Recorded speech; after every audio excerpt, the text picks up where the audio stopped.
حضرت عمر بن عبدالعزیز جو کہ اموی خاندان کے چشم و چراغ تھے، لیکن ان کا مزاج سب سے ہٹ کے تھا، انوکھا اور نرالا تھا۔ سلیمان نے ساری زندگی تخت و تاج کی بسر کرنے کے بعد سوچا کہ میں ان کو اپنا نائب بناؤں۔ تو خیر، جب ان کا انتقال ہوا تو لوگ دمشق کی جامع مسجد میں جمع ہوئے اور وصیت نامہ پڑھا گیا۔ تو حضرت عمر بن عبدالعزیز کھڑے ہوئے، فرمایا لوگوں، نہ تو میری منشا تھی کہ مجھے خلیفہ بنایا جائے اور نہ مجھے اس بات کا علم تھا، یہ میری منشا اور آپ لوگوں کی مشاورت کے بغیر کیا گیا ہے، میں اس سے دستبردار ہوتا ہوں، آپ جس کو چاہیں اپنا خلیفہ مقرر کر دیں۔ تو لوگوں نے کہا آپ ہی ہمارے امیر ہیں، آپ ہی ہمارے خلیفہ ہیں۔ تو آپ نے فرمایا کہ جب تک اللہ کی اطاعت کرتا رہوں تب تک تمہارا خلیفہ رہوں گا۔ اور پھر آپ نے حکم نامہ جاری کیا کہ میری جتنی جائیداد ہے ساری بیت المال میں جمع کروائی جائے، اور جتنے بھی اموی شہزادے تھے ان کی جائیدادیں جو ان لوگوں کے ضبط کی ہوئی تھی سب کو بھاگ کے سرکار ضبط کرنے کا حکم نامہ جاری کیا۔ مسجد سے باہر نکلے تو آپ کے لیے شاہی سواری لائے گی، فرمایا میرا خچر کافی ہے میرے لیے۔ گھر پہنچے تو اپنی بیوی فاطمہ بنت عبد الملک سے کہا، جو بادشاہ کی بیٹی ہے، بادشاہ کی پوتی ہے اور 4 بادشاہوں کی بہن ہے، ناز و نعم میں پلی ہوئی ہے، کہا کہ میرے ساتھ تم رہنا چاہو تو تمہیں اپنے سارے زیورات، زر و جواہر، سارا مال بیت المال میں جمع کروانا ہوگا اور فقیرانہ زندگی بسر کرنا ہوگی۔ اب اس پاک باز خاتون نے کہا کہ میں اس کے لیے تیار ہوں، میں فقیری کی زندگی کو ترجیح دیتی ہوں۔ اب حضرت عمر رضی اللہ تعالیٰ عنہ نے صرف 2 سال 5 ماہ اور کچھ دن حکومت کی اور 3 بر اعظموں پر سلطنت اسلامیہ پھیلی ہوئی تھی، اور آپ روتے تھے کہ ان لوگوں کا حق بھی میرے اوپر بلا مطالبہ ہے جو دنیا کے کسی بھی خطے کے اوپر اس سلطنت کی حدود میں بستے ہیں۔ عید کا موقع آیا، عیدگاہ میں جب لوگ ایک دوسرے کو مل رہے تھے تو امیر المومنین کے بیٹوں کے کپڑے خستہ تھے، پرانے تھے، پیوند لگے ہوئے تھے۔ تو آپ نے اپنے بیٹوں سے کہا کہ تمہیں شرم تو آ رہی ہوگی کہ امیر المومنین کے بیٹے ہو کے تمہیں ڈھنگ کا لباس بھی دستیاب نہیں ہے۔ تو آپ کا ایک بیٹا عبد الملک بن عمر بن عبدالعزیز جو آپ کی زندگی میں انتقال کر گیا تھا، اس نے کہا ہمیں اس بات پہ فخر ہے کہ ہمارے باپ نے خیانت نہیں کی ہے، ہمارا باپ دیانتدار ہے۔ جب گھر آتے ہیں تو آپ کی بیٹیاں آپ کو عید مبارک کہتی ہیں، آپ سے ملتی ہیں، لیکن منہ پہ کپڑا دھرا ہوا ہے۔ تو حضرت عمر رضی اللہ تعالیٰ عنہ عمر بن عبدالعزیز بولتے ہیں کہ بیٹی آپ نے چہرے کے اوپر کپڑا کیوں رکھا ہوا ہے؟ تو وہ کہتی ہیں ہم نے کچے پیاز سے آج کھانا کھایا ہے تو اس لیے ہم نے کپڑا رکھا ہے کہ آپ اس کی سمیل محسوس نہ کریں۔ تو حضرت عمر بن عبدالعزیز رو پڑتے ہیں اور فرماتے ہیں کہ کس باپ کا جی نہیں چاہتا کہ میری اولاد آسودہ ہو، لیکن میں آخرت سے ڈرتا ہوں۔ حضرت عمر بن عبدالعزیز رضی اللہ تعالیٰ عنہ کے 2 سال 5 ماہ اور چند دنوں کے اندر ایسا عدل پھیلتا ہے کہ لوگ کہتے ہیں ہمیں لگتا تھا آسمان اور زمین کے درمیان ترازو گاڑ دیا گیا ہے، ہر شے پوری پوری تولی جا رہی ہے، اور اتنی خوشحالی آتی ہے، اتنی خوشحالی آتی ہے، لوگ زکوٰۃ کے پیسے لے کے نکلتے ہیں، کوئی زکوٰۃ لینے والا نہیں ملتا۔ ایک علاقے کے لوگ حضرت عمر بن عبدالعزیز کو خط لکھتے ہیں کہ حضرت زکوٰۃ کا کیا کریں؟ فرمایا غریبوں کو دے۔ کہا کوئی غریب رہا ہی نہیں، تو کہا کہ اچھا آپ اس طرح کریں کہ جن کی شادیاں نہیں ہوئی ان کا مہر ادا کر کے شادیاں کروا دیں۔ تو وہ جواب میں لکھتا ہے یہ بھی ہو چکا۔ تو کہا لوگوں کو قرضہ دے دیں۔ کہا کسی کو قرضے کی ضرورت ہی نہیں ہے۔ تو پھر فرماتے ہیں اچھا غیر مسلموں کو قرضہ دیں تاکہ وہ کھیتی باڑی کر کے زراعت کے کام کو بڑھائیں۔ یہ عمر بن عبدالعزیز کا عدل پھیلا، نور پھیلا، روشنی پھیلی۔ شہزادگی کی زندگی سے ایک دم اپنے آپ کو ایک چھوٹے سے کٹیا کے اندر محدود کر دیا۔ اللہ اکبر۔ حضرت عمر بن عبدالعزیز رضی اللہ تعالی عنہ مسلمانوں کے نامور خلیفہ ہے، اور ان کو ان کے عدل، ان کے انصاف، ان کی سادگی اور ان کی زندگی کے اس خوبصورت طرز کی وجہ سے عمر ثانی کہا جاتا ہے۔ حضور کے اہل بیت سے محبت کرنا اور حضور علیہ السلام کے اصحاب سے محبت کرنا، ان دونوں کا سبق دیا گیا ہے، ان دونوں کا درس دیا گیا ہے، اور ان کے آپس کے جو معاملات ہیں تو ان میں ہمیں کوئی حق نہیں پہنچتا کہ ہم کوئی ایسی بات کریں جس سے کسی کی کسر شان ہو اور کسی کی عظمت میں فرق آتا ہو۔ رسول کریم صلی اللہ علیہ وآلہ وسلم نے ارشاد فرمایا، احب اللہ لما یغزوکم من نعمہ، فرمایا اللہ سے محبت کرو، وہ تمہیں طرح طرح کی نعمتیں عطا کرتا ہے۔ وَأَحِبُّونِي بِحُبِّ اللَّهِ، اور میرے سے پیار کرو، میں تمہارے رب کا محبوب ہوں۔ وَأَحِبُّوا أَهْلَ بَيْتِي لِحُبِّي، اور میرے اہل بیت سے میری وجہ سے پیار کرو۔ سیدہ فاطمہ الزہرا سلام اللہ علیہا کے حوالے سے ذکر کرتے ہوئے ارشاد فرمایا، فاطمہ تو بدعۃ منی فمن اغضبها اغضبنی، فاطمہ میرے جگر کا ٹکڑا ہے، جس نے فاطمہ کو غضبناک کیا اس نے مجھے غضبناک کیا۔ تکلیف نہ دینا، اذیت نہ پہنچانا، تمہارا طرز زندگی، تمہارا لہجہ، تمہاری گفتگو، تمہارا انداز حیات ان کے لیے اذیت کا سامان نہ بنے، وہ میرے لیے اذیت کا سامان بنے گا۔ یہ ہیں سیدہ طیبہ طاہرہ سیدہ فاطمہ تو زہرا۔ اقبال کہتا ہے، رشتہ آئین حق زنجیر پاس فرمانے جناب مصطفیٰ، ورنہ گردے تربتش گردید میں سجدہ برخا کے اوپاشید میں۔ فاطمہ جو کام تو نے کر دکھایا ہے، اگر شریعت کی زنجیریں میرے پاؤں میں نہ ہوتی اور تیرے بابا کا حکم کہ اللہ کے علاوہ کسی اور کو سجدہ جائز نہیں، یہ مجھے ملحوظ نہ ہوتا تو میں کعبے کا طواف کرنے کی بجائے تیری قبر کا طواف کرتا، اور کعبے کی طرف سجدہ کرنے کی بجائے تیری قبر کی طرف رخ کر کے سجدہ کرتا، اس لیے کہ جو کام تو نے کر دکھایا ہے وہ تو نے ہی کر دکھایا ہے۔ نبی کے گھر کی ہے عظمت، نبی سے سنتے ہیں، علی کے گھر کی ہے عزت، علی سے سنتے ہیں، وہ جس نے معزز کیا گھرانے کو، حسین پال کے جس نے دیا زمانے کو۔ تو جس بھی زاویہ نظر سے دیکھو تو وہ انوکھی اور نرالی شان کی مالکہ ہیں۔ اللہ اکبر۔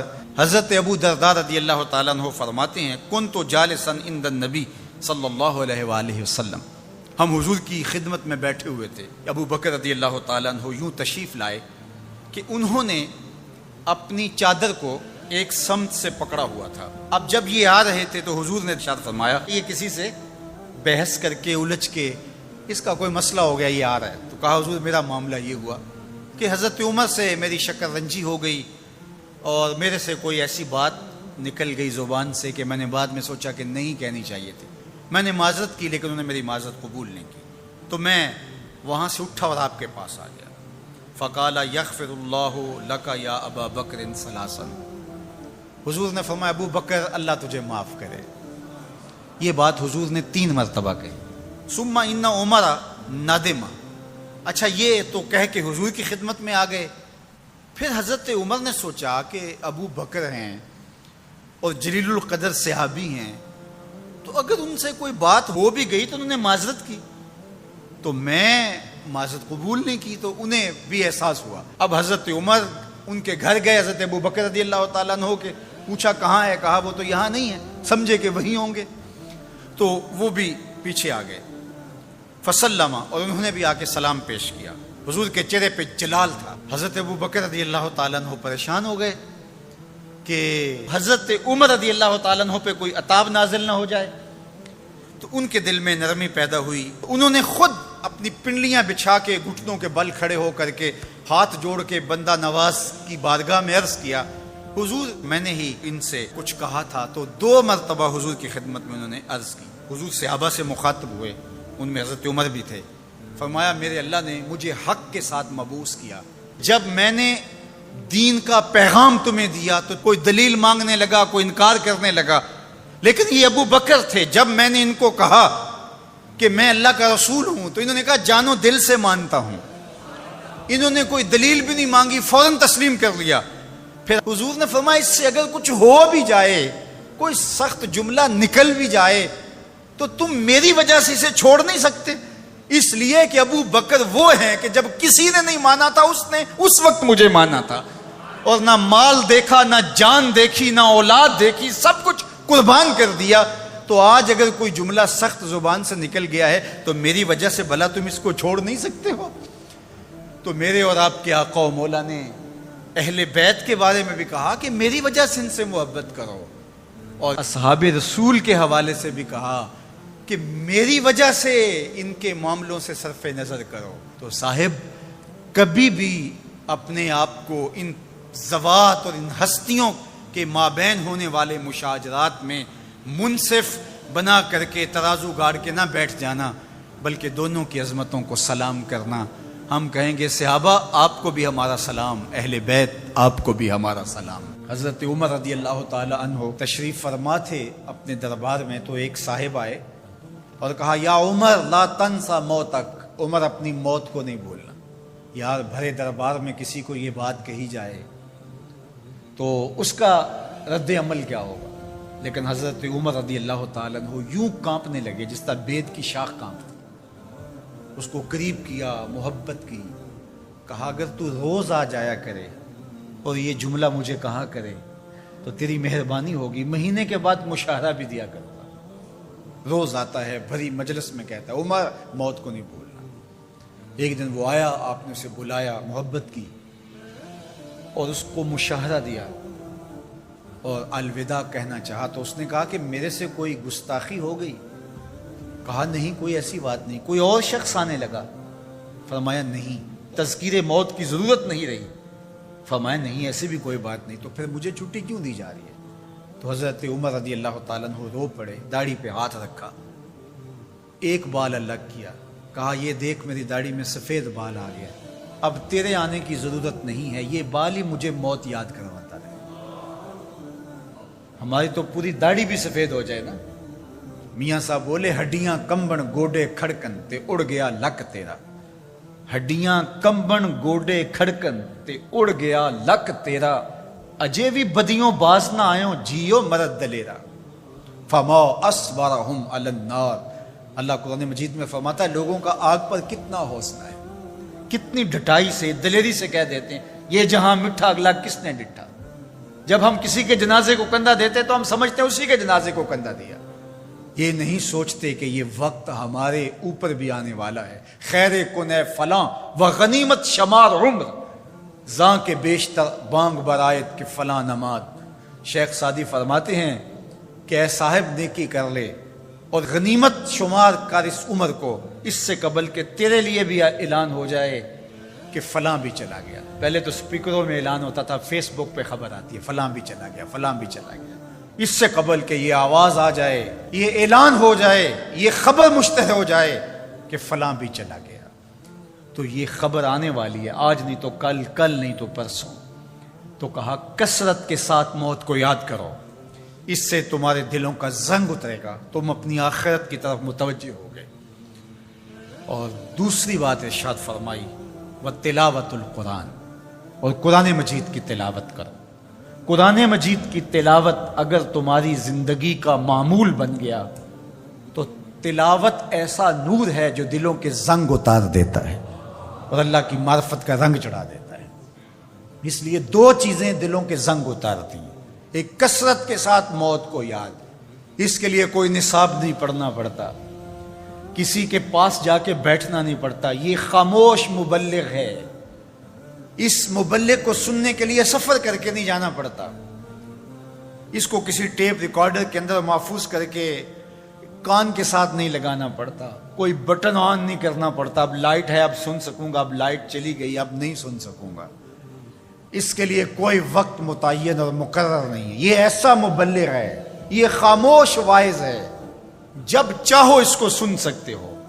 تو کثرت کے ساتھ موت کو یاد کرنا یہ تمہارے لیے دلوں کے زنگ اتارنے کا سبب۔ اور دوسری چیز ارشاد فرمائی وَتِلَاوَةُ الْقُرْآنِ، اور قرآن مجید کی تلاوت۔ جب قرآن مجید کی تلاوت معمول زندگی بن جاتی ہے تو دلوں کے زنگ قرآن مجید اتارتا ہے۔ اس سے بہتر دلوں کو پاک کرنے والی اور چیز ہو کیا سکتی ہے؟ اللہ کا کلام ہمارے پاس موجود ہے۔ اس وقت کسی امت کے پاس، کسی قوم کے پاس منزل من اللہ کتاب اصلی صورت کے اندر موجود نہیں ہے۔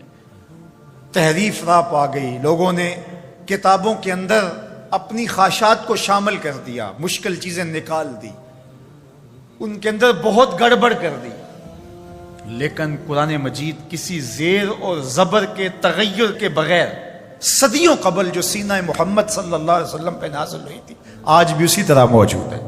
ایک زیر اور زبر کا فرق بھی نہیں ہے، یہ ایک یقین ہمارے ساتھ جڑا ہوا ہوتا ہے کہ یہ ہمارے رب کا کلام ہے، یہ ہمارے محبوب کریم کے سینہ انور پہ اترا تھا، یہ اس کتاب کا اعزاز ہے۔ تو کہا کہ اس کتاب کی کثرت کے ساتھ تلاوت کرو، تمہارے دلوں کا زنگ اتر جائے گا اور اللہ تعالیٰ جل شانہ کی معرفت کا رنگ تمہیں نصیب ہوگا۔ دنیا میں 4 طرح کے لوگ پائے جاتے ہیں، یہ پوری کائنات کا خلاصہ حضور نے بیان کیا۔ سب سے پہلے عبد رزقہ اللہ مالا و علما، پہلا شخص وہ جس کو اللہ نے مال بھی عطا کیا، سمجھ بوجھ بھی عطا کی، علم بھی عطا کیا۔ فہو یتقی فیہ ربہ، اور وہ اس معاملے میں اللہ سے بہت ڈرتا ہے، اسے پتہ ہے کہ مال کا حساب بھی ہونا ہے۔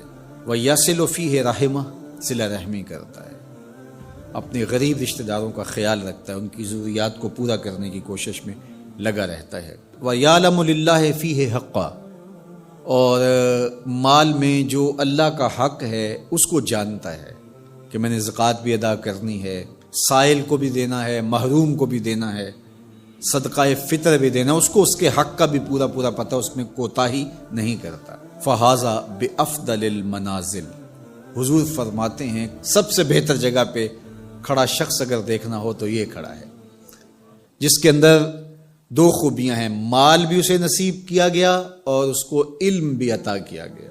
دوسرا شخص وَعَبْدٌ رَزَقَهُ اللَّهُ عِلْمًا، وہ شخص جس کو اللہ نے علم کا نور عطا کیا، سمجھ بوجھ عطا کی، فہم و ادراک سے مالا مال کیا۔